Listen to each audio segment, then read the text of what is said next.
ചെറുപ്പകാലത്തെ ഓണത്തെ പറ്റി ഒരുപാട് പറയാനുണ്ട്. കാരണം എന്ന് വെച്ചാൽ ഓണം എന്ന് പറഞ്ഞാൽ നമ്മളെ ഭയങ്കരമായിട്ട് മലയാളികളുടെ ഏറ്റവും വലിയൊരു ആഘോഷമാണ് അല്ലേ. ഉത്രാടപ്പൂവിളിയിൽ കേരളമുണരുകയായി. അതിങ്ങനെ നാട്ടിലൊക്കെ ഓണപരിപാടിക്ക് സമയത്ത് പന്ത് കളി ഭയങ്കര പ്രധാനമാണ്.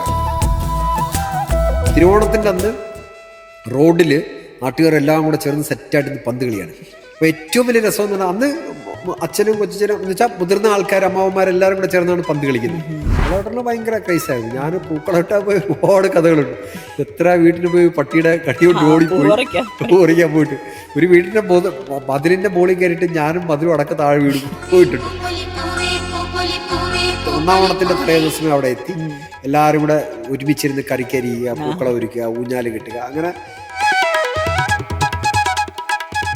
പോഡ്കാസ്റ്റിൽ ഇന്ന് എന്നോടൊപ്പം ഉള്ളത് നാടക പ്രവർത്തകനും സിനിമ സീരിയൽ താരവുമായ അമൽരാജ് ദേവാണ്. നമുക്ക് സ്വാഗതം ചെയ്യാം. ചേട്ടാ നമസ്കാരം. നമസ്കാരം. ഓണം എവിടം വരെയായി? ഓണം ഭയങ്കര കളർഫുൾ ആയിക്കൊണ്ടിരിക്കുകയല്ലേ. ഇങ്ങോട്ട് വരാൻ തന്നെ ഒത്തിരി പാടുണ്ട്. റോഡ് മുഴുവൻ ഓണത്തിൻ്റെ ആഘോഷം തിരക്കുമ്പോഴും. കാരണം മുമ്പത്തേനേക്കാൾ ഓരോ വർഷം കഴിയുന്നവരും ഓണത്തിൻ്റെ വൈബ് അതിൻ്റെ റേഞ്ചും ഇങ്ങനെ കൂടിക്കൊണ്ടിരിക്കുകയാണ്. പണ്ടത്തെ ഇത്രയും ആഘോഷമുണ്ട്, പക്ഷെ എത്രത്തോളം അത് നമുക്ക് ഒരു എന്താ പറയുക പ്രകടനപരതയില്ലായിരുന്നു. ഇപ്പം അത് കൂടുതലാണിത്. പുതിയ വിശേഷങ്ങൾ എന്തൊക്കെയാണ്? പുതിയ സിനിമാ വിശേഷങ്ങൾ? പുതിയ വിശേഷങ്ങളൊന്നുമില്ല. പറയത്തക്ക പുതിയ വിശേഷം ഉണ്ട്, പക്ഷെ അത് പറയാറായിട്ടില്ല. അതുകൊണ്ടാണ് പറയാത്തത്. ഓക്കെ, നമ്മൾക്ക് ചേട്ടന്റെ പേര് കേൾക്കുമ്പോൾ ആദ്യം വരുന്നത് കുഞ്ഞുണ്ണി എന്ന കഥാപാത്രം തന്നെയാണ്. അത് കഴിഞ്ഞിട്ടാണ് ചേട്ടനെ എല്ലാവരും ശ്രദ്ധിച്ചു തുടങ്ങിയത്. അപ്പോൾ കുഞ്ഞുണ്ണിയിലേക്ക് എത്തിയത് എങ്ങനെയായിരുന്നു? കുഞ്ഞുണ്ണിയിലേക്ക് എത്തിയതെന്ന് വെച്ചാൽ ഓഡീഷൻ വഴിയാണ് വന്നത്. ഉണ്ണികൃഷ്ണൻ സാർ എന്ന് പറയുന്നത് എനിക്ക് വളരെ മുമ്പേ പരിചയമുള്ള, അദ്ദേഹം അമൃതയിൽ വർക്ക് ചെയ്യുന്ന സമയം കാലം തൊട്ട് എനിക്കറിയാവുന്ന ഒരു സൗഹൃദമാണ്. അപ്പോൾ ഇടയ്ക്കിടയ്ക്കൊക്കെ ഇങ്ങനെ വിളിക്കാറുണ്ട്, സംസാരിക്കാറുണ്ട്. അപ്പോൾ ഞാൻ അവസരങ്ങൾ ചോദിക്കാറുണ്ട്.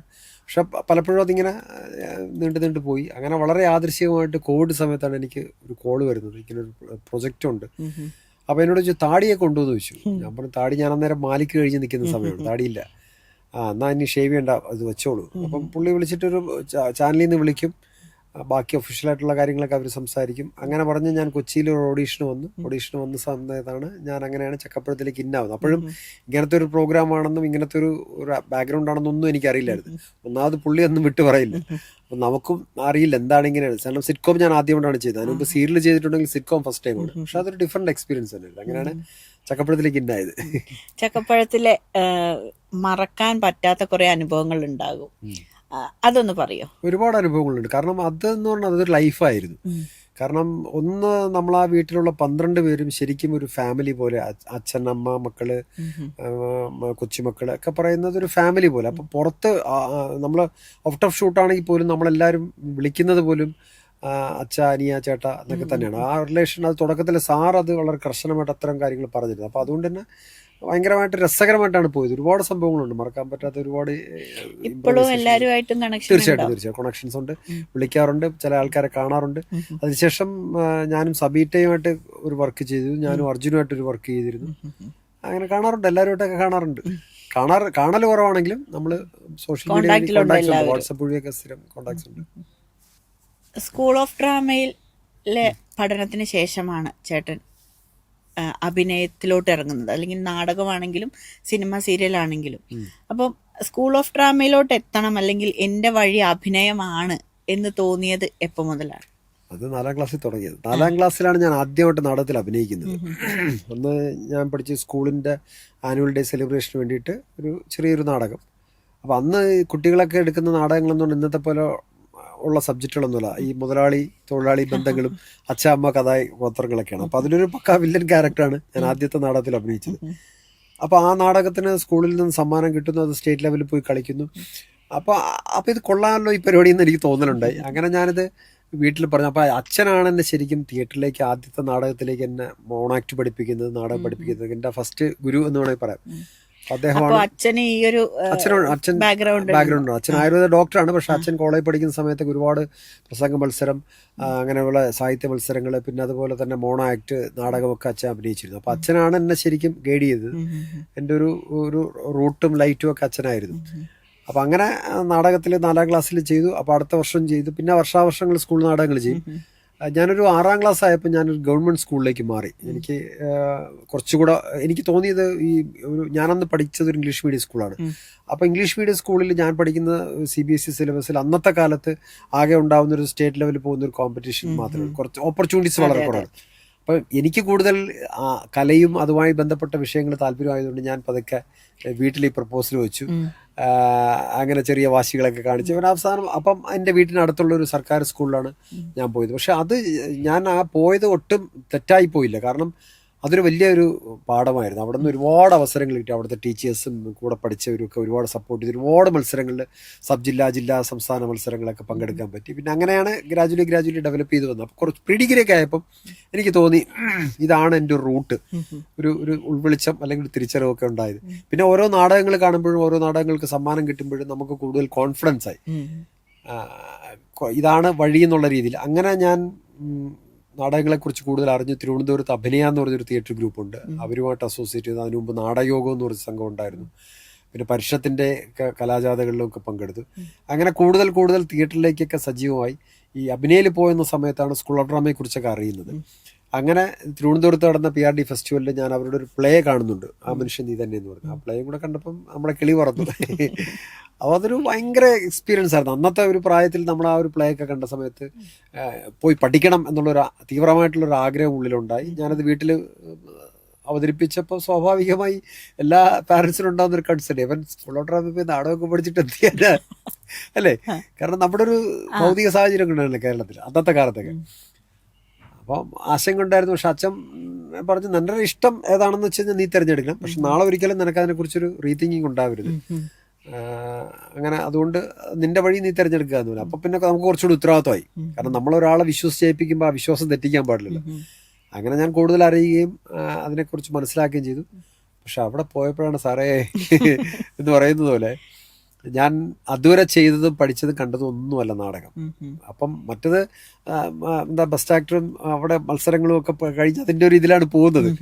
അവിടെ ചെന്നിറങ്ങി അവിടെ പല നാടകങ്ങളും സീനിയേഴ്സുമായിട്ടുള്ള കോൺവെർസേഷൻസും അവിടുത്തെ പഠനമൊക്കെ മനസ്സിലാക്കിയപ്പോൾ നമ്മൾ ഇതുവരെ ചെയ്തതൊന്നുമല്ല, നമ്മൾ ഇനിയും ഒരുപാട് അറിയാനും മനസ്സിലാക്കാനും പഠിക്കാനും ഒക്കെ ഉണ്ടെന്ന് തിരിച്ചറിവുണ്ടായി. അങ്ങനെ അത് പരമാവധി ഉപയോഗിക്കാൻ ശ്രമിച്ചു.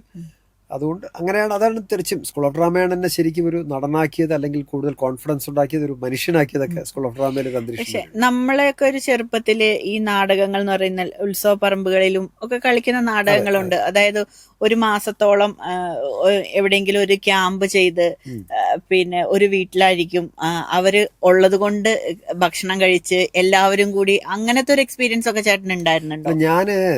ഞാന് ജനിച്ചതും വളർന്നതൊക്കെ തനി നാട്ടിൻപുറമാണ്. നെയ്യാറ്റിൻകര എന്ന് പറയുന്ന ഒരു നെയ്യാറ്റിൻകരയിൽ നിന്നും കുറച്ചുകൂടി ഉള്ളിലോട്ട് പോകുന്ന ഒരു ഗ്രാമത്തിലാണ് എൻ്റെ ഒരു ജനനമൊക്കെ. അപ്പോൾ അച്ഛൻ ആയുർവേദ ഡോക്ടറാണെങ്കിൽ പോലും അച്ഛന് സാംസ്കാരികപരമായും രാഷ്ട്രീയപരമായിട്ട് ഒരുപാട് പ്രവർത്തനങ്ങളൊക്കെ ഉണ്ട്. അവിടുത്തെ ഒരു അമ്പലത്തിൻ്റെയൊക്കെ കരയോഗം പ്രസിഡൻ്റൊക്കെ ആയിരുന്നു കുറേ കാലം ഇരുന്നു. അപ്പോൾ അച്ഛൻ പ്രസിഡൻ്റായിരുന്ന കാലത്തോളം കുറേ കാലം ഞാൻ സ്ഥിരം അവിടെ നടക്കുന്ന ഉത്സവപ്പറമ്പിൽ നടക്കുന്ന എല്ലാ നാടകങ്ങളും, കൊല്ലംബാബുവിൻ്റെ കഥാപ്രസംഗവും ഒക്കെ കാണാൻ പോകുമായിരുന്നു. അപ്പോൾ കഥാപ്രസംഗം ആകുമ്പോൾ ഞാനിങ്ങനെ സ്റ്റേജിൻ്റെ സൈഡിൽ നിന്ന് കാണും. നാടകമൊക്കെ ആകുമ്പോൾ ഗ്രീൻ റൂമിൽ വന്നിരുന്ന് അവരുമായിട്ട് പണ്ടത്തെ ആർട്ടിസ്റ്റുകളൊക്കെ അഭിനയിക്കുന്ന ഒരുപാട് നാടകങ്ങൾ. അപ്പോൾ അതൊക്കെ കണ്ടപ്പോഴാണ് കുറച്ചുകൂടെ ഒരു കോൺഫിഡൻസ്, അല്ലെങ്കിൽ കുറച്ചുകൂടെ ഒരു നാടകത്തിൽ പഠിക്കണം, അല്ലെങ്കിൽ നാടകം ചെയ്യണം, നാടകമാണ് എൻ്റെ വഴിയെന്ന് ബോധ്യപ്പെട്ടത്. പക്ഷെ കുറെ കഴിഞ്ഞപ്പോൾ അതിനും അപ്പുറത്തേക്ക് നമുക്ക് കുറെ കൂടെ ബോധമുണ്ടായി. ഇതല്ല, അതിനപ്പുറത്തേക്കും കുറച്ചുകൂടെ ഒക്കെ അറിയാനും പഠിക്കാനും ഉണ്ടെന്നൊരു തിരിച്ചറിവുണ്ടായി. അപ്പൊ ആ കമേഴ്ഷ്യൽ നാടകങ്ങളൊക്കെ എന്നെ വളരെയധികം ഇൻഫ്ലുവൻസ് ചെയ്തിട്ടുണ്ട് അന്നത്തെ കാലത്ത് നാടകങ്ങളൊക്കെ. ഇനി നമുക്ക് ഓണവിശേഷങ്ങളിലേക്ക് പോവാം. ചെറുപ്പകാലങ്ങളിലുള്ളൊരു ഓണം അതെങ്ങനെയായിരുന്നു? ചെറുപ്പകാലത്തെ ഓണത്തെ പറ്റി ഒരുപാട് പറയാറുണ്ട്. കാരണം എന്ന് വെച്ചാൽ ഓണം എന്ന് പറഞ്ഞാൽ നമ്മളെ ഭയങ്കരമായിട്ട് മലയാളികളുടെ ഏറ്റവും വലിയൊരു ആഘോഷമാണ് അല്ലേ. അപ്പം ഞാൻ പറഞ്ഞല്ലോ, ഞാനൊരു നാട്ടിൻപുറത്താണ് ജീവിച്ചത്, സർക്കാർ സ്കൂളിലാണ് പഠിച്ചത്, പാലാൽ കോളേജിലേക്ക് ട്യൂഷനൊക്കെ പോയി. അപ്പോൾ എനിക്കവിടെ നാട്ടിൽ വായനശാല, ക്ലബ്ബ്, റേഡിയോ ക്ലബ്ബ് ഉണ്ടായിരുന്നു. പാലാൽ കോളേജ് പഠിക്കുന്നുണ്ട്, സ്കൂളിൽ പോകുന്നുണ്ട്. അപ്പോൾ ഇങ്ങനെ നാട്ടിലൊക്കെ ഓണപ്പരിപാടിക്കുന്ന സമയത്ത് പന്ത് കളി ഭയങ്കര പ്രധാനമായിരുന്നു. ഇന്നിപ്പോൾ ഇല്ല, ഇന്നിപ്പോൾ ഒരിടത്തും പന്ത് കളിയില്ല. പന്ത് കളിയില്ല, അല്ലല്ല, മറ്റേ റബ്ബർ പന്ത്, ചെറിയ പന്തില്ലേ, ചെറിയ പന്ത് ഇങ്ങനെ തലയിൽ അടിച്ചിട്ട് കളിക്കുന്ന കളി. അപ്പൊ അങ്ങനെ തിരുവനന്തപുരത്തൊക്കെ അതിങ്ങനെ 14 സെറ്റ് ഉണ്ട്, ഒറ്റ, ഇരട്ട, മറന്നുപോയി ഞാൻ. ഇങ്ങനെ അല്ലല്ല, പന്ത് ഇങ്ങനെ എടുത്തിട്ട് നമ്മൾ അങ്ങോട്ട് തിരിഞ്ഞു നിൽക്കും, ഇപ്പുറത്തൊരാൾ നിൽക്കും, ഇവിടുന്ന് ഒറ്റ ഒന്ന് എന്ന് പറഞ്ഞിട്ട് ഇങ്ങനെ അടിച്ചിടും. ഇത് അപ്പുറത്ത് ക്രിക്കറ്റിന്റെ വേറെ ഫോമാണ്, ക്യാച്ച് ചെയ്ത് അങ്ങനെ ഒരു കളിയാണ്. അപ്പൊ അന്ന് ഞങ്ങളുടെയൊക്കെ ചെറുപ്പത്തിൽ ഏറ്റവും ഓണം എന്ന് പറയുമ്പോൾ ഞങ്ങൾക്ക് ഭയങ്കര അന്ന് നാട്ടിൻപുറത്തുള്ള കടകളിലൊക്കെ ഈ നെറ്റിന്റെ പോലത്തെ സഞ്ചികൾക്കകത്ത് പന്തുകൾ വരും. ചെറിയ പന്ത്, വലിയ പന്ത്, ഏറ്റവും വലിയ പന്ത്, റബ്ബർ പന്ത്. അപ്പോൾ ഒരു സീസണിൽ ഞങ്ങളൊരു 7-8 പന്ത് അടിച്ചു പോകും. കാരണം കുറെ കഴിയുമ്പോൾ റബ്ബർ പന്താണത്, അതിനകത്തുള്ള കാറ്റൊക്കെ പൊട്ടിപ്പോകും. അപ്പം ഞങ്ങളുടെ വീട്ടിന്റെ പറമ്പിൽ അവിടെ ഗ്രൗണ്ട് ഉണ്ട്. അവിടെ സ്ഥിരം പല പിള്ളേർ വന്നിട്ട് സ്കൂളിൽ നിന്ന് വന്ന പന്ത് കളിയാണ് ഏറ്റവും പ്രധാനം. തിരുവോണത്തിന്റെ അന്ന് റോഡിൽ നാട്ടുകാരെല്ലാം കൂടെ ചേർന്ന് സെറ്റായിട്ട് പന്ത് കളിയാണ്. അപ്പോൾ ഏറ്റവും വലിയ രസം എന്ന് പറഞ്ഞാൽ അന്ന് അച്ഛനും കൊച്ചനും എന്ന് വെച്ചാൽ മുതിർന്ന ആൾക്കാർ, അമ്മാവന്മാരെല്ലാവരും കൂടെ ചേർന്നാണ് പന്ത് കളിക്കുന്നത്. മറ്റേ ഞങ്ങൾ പിള്ളേരെ സെറ്റ് വേറെ. അപ്പൊ പന്ത് കളി ഭയങ്കര പ്രധാനമായിരുന്നു. ഇപ്പൊ പന്ത് കളി ഇല്ല, ഒരിടത്തും ഇല്ല, പന്തുമില്ല. അപ്പൊ എന്റെ ചെറുപ്പത്തിൽ നമ്മൾ ഈ പന്തിന് വേണ്ടി കാത്തിരിക്കുന്ന സമയമുണ്ടായിരുന്നു. പിന്നെ നമ്മൾ ഓലപ്പന്തുണ്ടാക്കും, ഓലയുടെ ഇത് ഉണ്ടാക്കി പന്തുണ്ടാക്കി. പക്ഷെ മറ്റേ റബ്ബർ പന്തിന് ഫോഴ്സ് കൂടുതല. കൈയൊക്കെ കളിച്ചു വരുമ്പോൾ കൈയൊക്കെ നല്ല റെഡിഷ് കളറാണ്, അടിച്ചു പോകും. അപ്പോ പന്ത് കളി ഭയങ്കര പ്രധാനമായിരുന്നു. പിന്നെ ഊഞ്ഞാലൊക്കെ ഇപ്പോഴും ഉണ്ട്. പിന്നെ പൂക്കളമായിട്ടുള്ള ഭയങ്കര ക്രൈസ് ആയിരുന്നു. ഞാൻ പൂക്കളമിട്ടാ പോയി ഒരുപാട് കഥകളുണ്ട്. എത്ര വീട്ടിൽ പോയി പട്ടിയുടെ കടിയോട്ട് ഓടിപ്പോയി ഓടിക്കാൻ പോയിട്ട്, ഒരു വീടിന്റെ മതിലിന്റെ മുകളിൽ കയറിയിട്ട് ഞാനും മതിലും അടക്കം താഴെ വീട് പോയിട്ടുണ്ട്. അങ്ങനത്തെ ഒരുപാട് രസകരമായ സംഭവങ്ങളുണ്ട്. ഒരിക്കലും ഒരു ഓണത്തിന്റെ തലേ ദിവസം, തിരുവോണത്തിന്റെ അന്ന് ഭയങ്കര ആണല്ലോ ഏറ്റവും റിച്ചായിട്ട് അത്തപ്പൂക്കളം ഒരുക്കുന്നത്. അപ്പോൾ രാത്രി ഉറക്കമൊഴിഞ്ഞിരുന്ന് ഫുൾ നൈറ്റ് നമ്മൾ കളമൊരുക്കി, വലിയ പൂക്കളം ഒരുക്കി. രാവിലെ ഒരു 6-7 മണിയൊക്കെ ആയപ്പോൾ എല്ലാം ഫിനിഷായിട്ട് തിരിച്ച് വീട്ടിൽ വന്ന് കാപ്പിയൊക്കെ കുടിച്ചിട്ട് പത്രമൊക്കെ വായിച്ചിങ്ങനെ ഇരിക്കുക. പത്രം വായിച്ചിരുന്നിട്ട് ഒന്ന് എഴുന്നേറ്റത് മാത്രമേ എനിക്ക് ഓർമ്മയുള്ളൂ. തലയിറങ്ങി വീണു, ഉറക്കം നിന്നിട്ട്. അന്നത്തെ കൊച്ചു കുട്ടിയല്ലേ, അങ്ങനെ ഒരുപാട് അനുഭവങ്ങളുണ്ട്. അതുപോലെ തന്നെ ചക്കപ്പഴത്തിന്റെ സെറ്റിലാണെങ്കിലും ഓണാഘോഷം ഭയങ്കര ആഘോഷമായിരുന്നു. ചക്കപ്പഴത്തിന്റെ സെറ്റിൽ എല്ലാം ആഘോഷമാണ്. കാരണം നമുക്കവിടെ നമ്മൾ ശരിക്കും പറഞ്ഞ ചക്കപ്പഴം ഒരു വലിയൊരു ഫാമിലി പോലെയാണ് കഴിഞ്ഞിരുന്നത്.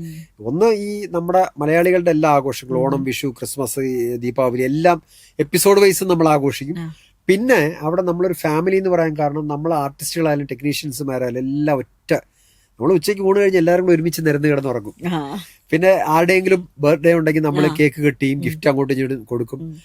പിന്നെ വൈകുന്നേരം ഒരു പാർട്ടിയൊക്കെ ഉണ്ടാവും. അങ്ങനെ എല്ലാ ദിവസവും ഭയങ്കര സെലിബ്രേഷൻസ് ഉണ്ടായിരുന്നു. അത് ഇപ്പോഴും നമ്മൾ പല ആൾക്കാരും വർക്ക് ചെയ്തിട്ടുള്ള ആർട്ടിസ്റ്റുകളായാലും ടെക്നീഷ്യൻസ് ആയാലും ചക്കപ്പഴമാണോ സേഫാണ്, ഹാപ്പിയാണെന്ന് പറയും. ഈ ചാനലിലെ പല സ്റ്റാഫുകളൊക്കെ കാണുമ്പോൾ പറയും, അവിടെ ആയിരുന്നു എന്തൊരു സുഖമായിരുന്നു. കാരണം അങ്ങനെ ആയിരുന്നു, ആ ഒരു ആംബിയൻസ് അങ്ങനെ ആയിരുന്നു. എല്ലാവർക്കും അങ്ങനെ ഒരു വാംത്ത് ഉണ്ടായിരുന്നു ഇവിടെ. ആഘോഷം പൊടിപൂരോടെ. ഇപ്പത്തെ ഓണം മക്കള്, ഭാര്യ എല്ലാവരും ആയിട്ടുള്ള ഓണം എങ്ങനെ പോകുന്നു? ഇപ്പൊ എന്റെ ഫാമിലി ഹാപ്പിയാണ്. ഞാനിവിടെ എറണാകുളത്ത് ചോറ്റാനിക്കൽ ഒരു വീടൊക്കെ വെച്ചിട്ട്, ഞങ്ങളുടെ വീടിന്റെ ആദ്യത്തെ ഓണമാണ്. സ്വന്തം വീടായതിനു ശേഷമുള്ള. ഇത്രയും കാലം ഞാൻ വീടില്ലാതെ തെണ്ടി നടക്കുകയായിരുന്നു. അപ്പൊ ഇപ്പൊ ഒരു വീടൊക്കെ വെച്ചതല്ല, വീട് വാങ്ങിച്ചു. അത് വേണ്ടിയിട്ടുള്ളൊരു ഓട്ടത്തിലാണ്. അങ്ങനെ സ്വന്തം വീട്ടിലുണ്ടാവുന്ന ആദ്യത്തെ ഓണം. അപ്പം ഇപ്പൊ ഞാനും മക്കളും കൂടെ ചേർന്നുകൊണ്ട്, മക്കളെന്ന് പറഞ്ഞാൽ രണ്ടാമത്തെ ആളാണ് ഇപ്പോൾ ഉള്ളത്, 6ാം ക്ലാസ്സിൽ ആഗ്നേഷ്. മൂത്ത ആൾ ഇപ്പൊ കോഴിക്കോട് ഒരു ഡിസൈനിങ് കോഴ്സിന് പഠിക്കണം, ആയുഷ് ദേവ്. അപ്പൊ അവൻ ഇന്നലെ രാത്രി എത്തി.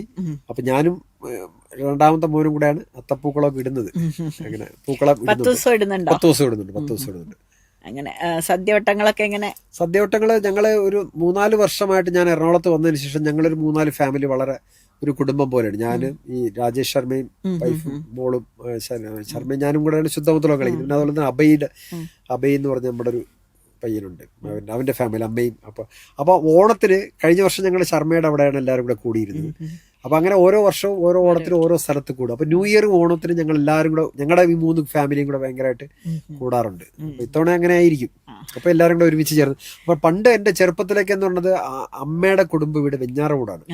അപ്പൊ അവരൊരു 7 മക്കളാണ്. അമ്മയുടെ ചേട്ടന്മാര്, അനിയന്മാര്, അനിയത്തിമാരെല്ലാവരും. അപ്പൊ അവിടെ മക്കളും കൊച്ചുമക്കളും എല്ലാവരും കൂടെ ഞങ്ങൾ തലയ്ക്കും തലേ ദിവസം, അതായത് ഒന്നാം ഓണത്തിന്റെ തലേ ദിവസമേ അവിടെ എത്തി എല്ലാവരും കൂടെ ഒരുമിച്ചിരുന്ന് കറിക്കരിയുക, പൂക്കളം ഒരുക്കുക, ഊഞ്ഞാല് കെട്ടുക, അങ്ങനെ പലതരം കളികൾ, പന്ത് കളി, അങ്ങനെ ആക്ടിവിറ്റീസ്. പിന്നെ തിരുവോണത്തിന്റെ ബഹളം, അത് വലിയ ഒരു എക്സ്പീരിയൻസ്. അവിടെ വലിയ തറവാട് വീടാണ് അവിടെ ആയിരുന്നു. ഒരു പ്രായം വരെയൊക്കെ വെഞ്ഞാറമൂട് എന്ന് പറയുന്ന സ്ഥലത്താണ് ഞങ്ങളുടെ ഓണം മുഴുവൻ ആഘോഷിച്ചതൊക്കെ കുട്ടിക്കാലം. പക്ഷെ ഇപ്പൊ നമുക്ക് ആ ഒരു പഴയ നമ്മളെ ചെറുപ്പത്തില് ആഘോഷിച്ച പോലൊരു അല്ല, ഇപ്പോഴും ആഘോഷങ്ങളുണ്ട്. ആഘോഷത്തിന് ഒട്ടും കുറവില്ല. പണ്ടത്തേനേക്കാൾ വലിയ തരത്തിലുള്ള ആഘോഷങ്ങളാണ്. പക്ഷെ അന്നത്തെ ആഘോഷങ്ങൾക്ക് ഒരു ആത്മബന്ധം ഉണ്ടായിരുന്നു. ആത്മബന്ധം എന്ന് പറഞ്ഞു കഴിഞ്ഞാൽ, ഞാൻ വീട്ടിൽ മീൻസ് വീട്ടിൽ ഉണ്ടാക്കുന്ന സദ്യ ഉണ്ടാക്കുന്ന സമയത്ത് തേങ്ങ ചിരുകിയും മുളകരച്ചും കറിക്കരിഞ്ഞും ഇല വെട്ടിയും അങ്ങനെ ഈ കാരണം ഓണത്തിനാണ് പലർക്കും ഡ്രസ്സുകൾ കിട്ടുന്നത്, അതെ.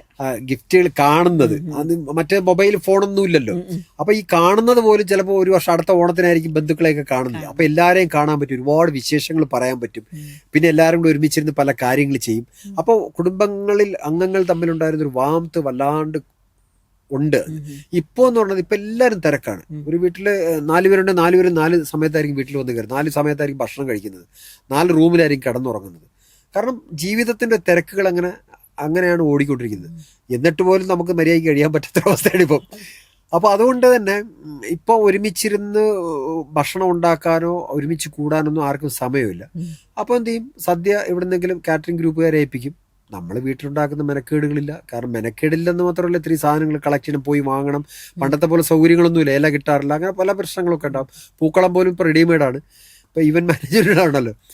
പിന്നെ അന്നത്തെ ദിവസം എല്ലാവരും കൂടെ കൂടും, ഒരുമിച്ചിരുന്ന് പോകും. പക്ഷെ ആഘോഷം ഇപ്പം കുറച്ചുകൂടെ എന്താ പറയുക, ഇപ്പോൾ സോഷ്യൽ മീഡിയയും മൊബൈലും വാട്സപ്പും ഇൻസ്റ്റയൊക്കെ വന്നത് കൊണ്ട് തന്നെ റീച്ചുകൾ, ഇങ്ങനെ ഫോട്ടോ എടുത്ത് ഡ്രസ്സ് ഇട്ടിട്ട് ഹായ് ഞങ്ങളുടെ ഓണം, ഓണക്കോടി, ഊഞ്ഞാല്, വള്ളംകളി, അത് ഇതെന്നൊക്കെ പറഞ്ഞിട്ട് കളർഫുള്ളാണ്.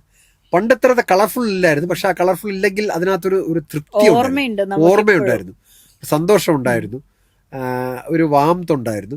ഇപ്പൊ അതൊക്കെ ഉണ്ടോന്ന് വെച്ച് കഴിഞ്ഞാൽ ഉണ്ട്, ഇല്ലാതില്ല. പക്ഷെ അതിന്റെ അംശം, അതിന്റെ അളവ് കുറഞ്ഞിട്ടുണ്ട്. പക്ഷെ ഇപ്പൊ ഭയങ്കര കളർഫുൾ ആണ്. ഒരുപാട് നന്ദി ചേട്ടന്റെ ഇത്രയും നേരം നമുക്ക് വേണ്ടി ചെലവഴിച്ചതിന്. ഓണം നല്ല പുതിയ വീട്ടില് നല്ല സന്തോഷമായിട്ടൊരു നല്ല ഓണാവട്ടെ. നല്ല ഓണമാവട്ടെ. എല്ലാവർക്കും നല്ല ഓണം ആയിക്കോട്ടെ. എല്ലാവിധ സന്തോഷം. വന്നതിനും സംസാരിക്കാൻ പറ്റിയില്ലെങ്കിൽ വളരെ സന്തോഷം. എല്ലാവർക്കും എൻ്റെ ഹൃദയം നിറഞ്ഞ ഓണാശംസകൾ. Thank you so much.